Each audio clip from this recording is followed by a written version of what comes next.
Ashtu siç ishte paralajmëruar pak ditë më parë nga Ministria e Energjisë dhe Infrastrukturës Belinda Balluku, më 8 maj në pistën e aeroportit të Vlorës do të realizohet fluturimi testues.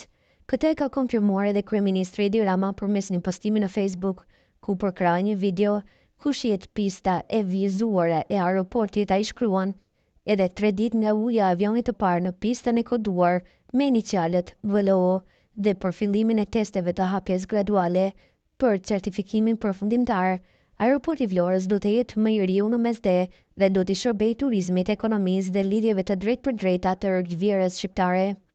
Shoqata Ndërkombëtare e Transportuesve Ajror ka vlerësuar aplikimin e aeroportit ndërkombëtar të Vlorës si në përputhje me standardet ndërkombëtare, duke vendosur kodin për aeroportet dhe shitjen e biletave VLO.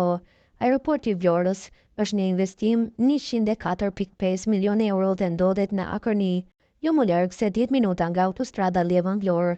Pista e aeroportit është e gjatë prej 3.2 kilometrash, duke mundësuar edhe fluturime transoceanike.